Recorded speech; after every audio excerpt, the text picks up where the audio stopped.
Assalamualaikum students. This is lecture number 30 of psychology, 12th psychology, lesson number 5, therapeutic approaches in psychology. In this lecture we will discuss about biomedical therapy. तो बेटा ये हमारा lecture number 30 है 12th psychology में। Lesson number 5 हम discuss कर रहे हैं थेरेप्यूटिक अप्रोचेस इन साइकोलॉजी। और बेटा जो आज हमारा टॉपिक है वो है बायोमेडिकल थेरेपी। पिछले लेक्चर में हमने ऑलरेडी इसके मुतालिक डिस्कस किया हुआ है कि हम मेंटल डिसऑर्डर्स के लिए ड्रग्स को इस्तेमाल करते हैं, मगर बेटा इन ड्रग्स का साइड इफेक्ट होता है, इसीलिए इन ड्रग्स को बेटा हमें रिकमेंड करता है साइकेट्रिस्ट। हमें खुद कोई भी ड्रग नहीं लेनी चाहिए जब तक साइकेट्रिस्ट हमें उस ड्रग की इंडिकेशन ना करे, जब तक साइकेट्रिस्ट हमें वो ड्रग रिकमेंड ना करे। क्योंकि अगर बेटा हम इन ड्रग्स का खुद इस्तेमाल करेंगे, इनकी वजह से क्या होगा बेटा, हम इन ड्रग्स के एडिक्ट हो जाएंगे और बेटा ये हमारे ब्रेन को हार्म करेंगे और हमारी बॉडी को हार्म करेंगे। इसीलिए बेटा हम कहते हैं एक इंसान को कभी भी सेल्फ मेडिकेट नहीं करना चाहिए कोई भी drug without the consultation of psychiatrist for mental disorders. उसके बाद बेटा हम कहते हैं आपने बेटा फिल्मों में देखा होगा जिन पेशेंट्स को मेंटल प्रॉब्लम होती है उनको इलेक्ट्रिक शॉक्स भी दिए जाते हैं। आपने फिल्मों में देखा होगा कि जब किसी पेशेंट को मेंटल प्रॉब्लम होती है, कोई पेशेंट मेड होता है, पागल होता है, उसको ले जाते हैं और उसको फिर इलेक्ट्रिक शॉक्स देते हैं। हम बेटा कहते हैं ये इलेक्ट्रिक शॉक देना भी एक थेरेपी है और उस थेरेपी को हम बेटा कहते हैं electro convulsive therapy, ECT, electro convulsive therapy. हम कहते हैं बेटा ये जो इलेक्ट्रो कन्वर्सिव थेरेपी है ये भी एक थेरेपी है। कौन सी थेरेपी बेटा, बायोमेडिकल थेरेपी। इसमें हम पेशेंट को माइल्ड शॉक देते हैं इलेक्ट्रोड से उसके ब्रेन पे, ताकि ये जो पेशेंट है इसमें इंड्यूस हो जाए कन्वल्यूशंस। इसमें इंड्यूस क्या हो जाए बेटा, कन्वल्यूशंस। ये बेखुद हो जाए, ये अनकॉन्शियस हो जाए, ताकि इसके दिमाग से ये हादसा बाहर निकले। और बेटा हम कहते हैं शॉक मगर कौन देता है, साइकेट्रिस्ट, ऑर्डिनरी पर्सन नहीं। हम कहते हैं बेटा और हमें ये रूटीन नहीं बनानी है कि हमें हमेशा पेशेंट्स को शॉक देना है जिनको मेंटल प्रॉब्लम होगी, नहीं बेटा। हम उनको ड्रग्स रिकमेंड करते हैं, मगर अगर कभी कभार ड्रग्स असर नहीं करते हैं तब जाके हम उनको इलेक्ट्रिक शॉक्स देते हैं ताकि उनको हम कंट्रोल कर सके, ताकि उनकी प्रॉब्लम्स को हम अंडरस्टैंड करें और उनको अच्छी ट्रीटमेंट मिले। मगर इलेक्ट्रिक शॉक का रूटीन ट्रीटमेंट बनाना अच्छी बात नहीं है। साइकेट्रिस्ट इलेक्ट्रिक शॉक्स को रूटीन ट्रीटमेंट नहीं बनाते हैं, इसीलिए जब वो रिकमेंड करते हैं तब जाके इन पेशेंट्स को क्या दिया जाता है बेटा, इलेक्ट्रिक शॉक। इसको हम कहते हैं इलेक्ट्रो कन्वर्सिव थेरेपी। ये बेटा बायोमेडिकल थेरेपी का एक टाइप है। अब बेटा इसमें रिमेनिंग बचती है एक थेरेपी, वो है बेटा योगा। ठीक है, तो योगा थेरेपी हम कल डिस्कस करेंगे और फिर इसमें और एक टॉपिक है रिहेबिलिटेशन, और वो एक टॉपिक तो फिर हमारा लेसन खत्म हो जाएगा। ठीक है बेटा, थैंक यू बेटा। अस्सलाम वालेकुम students, this is lecture number 31 of psychology, 12th psychology, lesson number 5, therapeutic approaches in psychology. In this lecture we will discuss about yoga and meditation as a therapy. तो बेटा ये हमारा लेक्चर नंबर 31 है, 12th psychology हम discuss कर रहे हैं। Lesson number 5 हमने उठाया है थेरेप्यूटिक अप्रोचेस इन साइकोलॉजी। इसमें हमने ऑलरेडी आधे टॉपिक्स डिस्कस किए हुए हैं। आज हमारा टॉपिक है बेटा yoga and meditation as a therapy. हम कहते हैं बेटा ये जो योगा है ये आया है संस्कृत वर्ड से, जिसका मतलब है जो बेटा किस वर्ड से आया है, योग, जिसका मतलब है बेटा union. The literally meaning of the Sanskrit word yoga is to yog और यूनियन। ये लिटररी वर्ड है, ये संस्कृत से आया है बेटा, जिसका मतलब क्या है बेटा, योग और यूनियन। यूनियन, ठीक है बेटा, मिलना।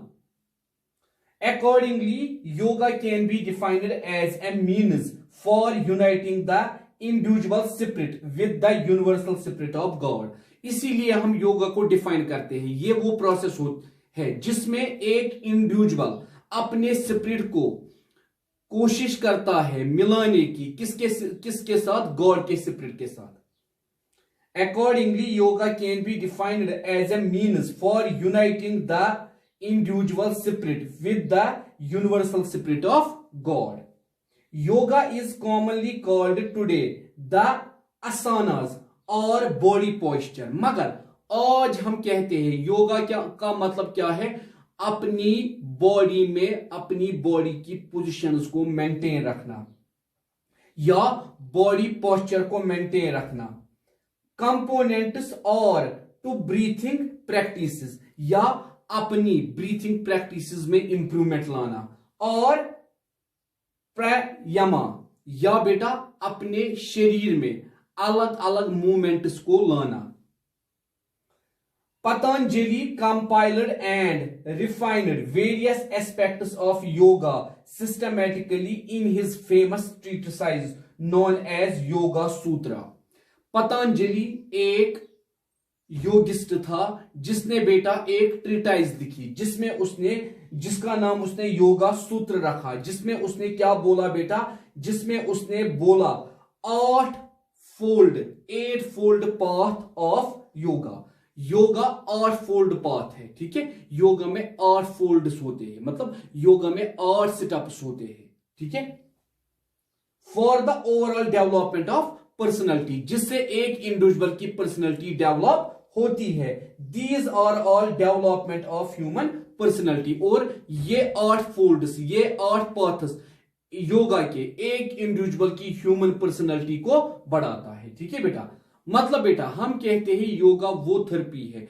एंशिएंट में कहा जाता था योगा का मतलब क्या है? इंडिविजुअल के स्पिरिट को मिलाना, किसके साथ? गॉड के स्पिरिट के साथ. मगर आज हम कहते हैं योगा का मतलब क्या है? बॉडी पोजीशंस, बॉडी पोस्चर को मेंटेन रखना, बॉडी की ब्रीथिंग रेट को मेंटेन रखना, ब्रीथिंग पोजीशंस को मेंटेन रखना, या बॉडी में अलग अलग मूवमेंट्स को मेंटेन रखना. उसके बाद हमने कहा योगा जो है बेटा ये आया है संस्कृत वर्ड से योग, ठीक है बेटा, जिसका मतलब है यूनियन. और हम कहते हैं उसके बाद बेटा पतंजलि एक योगिस्ट था जिसने बेटा एक ट्रीटाइज लिखी योगा सूत्र, जिसमें उसने क्या बोला बेटा? जिसमें उसने बोला there are 8 fold path of yoga for the overall development of human personality. 8 fold path है योगा का ह्यूमन पर्सनैलिटी को डेवलप करने के लिए. ये 8 पाथ क्या क्या है बेटा वो हम कल डिस्कस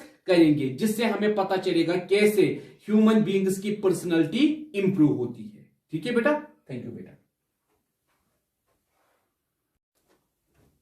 अस्सलाम वालेकुम students, this is lecture number 32 of psychology, 12th psychology, lesson number 5, therapeutic approaches in psychology. In this lecture we will further discuss about yoga and meditation as a therapy. तो बेटा ये हमारा लेक्चर नंबर 32 है 12th psychology में. Lesson number 5 हम discuss कर रहे हैं थेरेप्यूटिक अप्रोचेस इन साइकोलॉजी. और बेटा आज हमारा टॉपिक है yoga and meditation as a therapy. कल हमने योगा का इंट्रोडक्शन दिया था जिसमें हमने बोला था पतंजलि जो एक योगिस्ट है उसने 8 फोल्ड पाथ दिया है योगा का. आज हम वही डिस्कस करेंगे. 8 fold path of yoga by Patanjali in Yoga Sutra, जो एक ट्रीटाइज उसने लिखा था. पहला है इसमें बेटा यामा. यामा का मतलब क्या है? यामा मीन्स रेस्ट्रेंट इन बिहेवियर, अपने बिहेवियर पे रेस्ट्रेंट लगाना, अपने बिहेवियर को कंट्रोल करना. निम यमा ये दूसरा है बेटा. इसका मतलब क्या है? मीन्स ऑब्जर्वेंस इन बिहेवियर, अपने बिहेवियर में ऑब्जर्वेंस लाना, अपने बिहेवियर को ऑब्जर्व करना, रॉन्ग बिहेवियर को बाहर निकालना ऑब्जर्व करके. असाना तीसरा means posture pattern that stabilises the mind and body.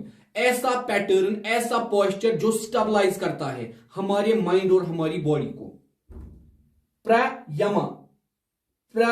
Pranayama regulation of breath और pause in the movement of breath. हम कहते हैं बेटा हमारी ब्रीथिंग को रेगुलेट करता है, या हमारी ब्रीथिंग में जो पॉज आता है उसको हम बेटा बोलते हैं प्राणायाम. उसके बाद बेटा 5th one pratyahara.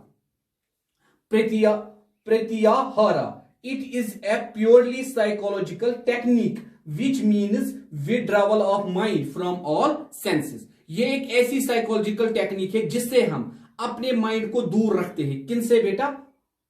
From all senses, senses से। It is a purely psychological technique which means withdrawal of mind from all senses. तो बेटा ये 5 हमने आज डिस्कस किए, 6, 7, 8 हम कल वाले लेक्चर में डिस्कस करेंगे। थैंक यू बेटा। Assalamu alaikum students, this is lecture number 33 of psychology, 12th psychology, lesson number 5, therapeutic approaches in psychology. In this lecture we will further discuss about yoga and meditation as therapy. तो बेटा ये हमारा lecture number 33 है, 12th psychology हम discuss कर रहे हैं, lesson number 5। और बेटा हमारा जो अभी टॉपिक चल रहा है वो है बेटा yoga and meditation as therapy. कल वाले लेक्चर में हमने इंट्रोडक्शन दिया था कि ये जो पतंजलि था उसने 8 फोल्ड पाथ दिया था योगा का, जिसमें हमने पहले 5 डिस्कस किए। आज हमें 6th वन डिस्कस करना है। 6th वन है बेटा धरना। धरना का मतलब क्या है? Means steadiness of mind which comes after the state of mastery over the senses। जब हमारा दिमाग अच्छी तरह से काम करता है, ये कब होता है बेटा? जब हम अपने सेंस पे मास्टरी पाते हैं, जब हम अपने सेंसेस को कंट्रोल कर पाते हैं। ध्यान means meditation which is the unity of mind with some object. उसके बाद हम बेटा बोलते हैं ध्यान, जब हम अपने माइंड को यूनाइट बनाते हैं बाकी ऑब्जेक्ट्स के साथ।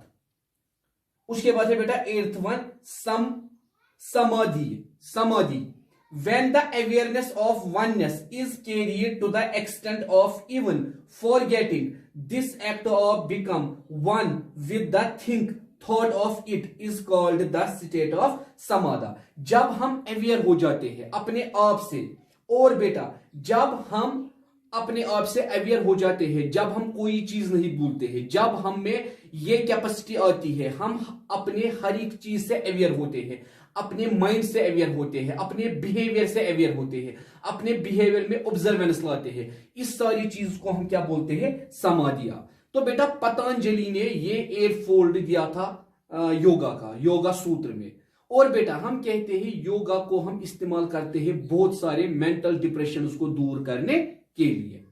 तो बेटा किन किन चीजों के लिए हम इसको इस्तेमाल करते हैं वो हम कल वाले लेक्चर में डिस्कस करेंगे। थैंक यू बेटा।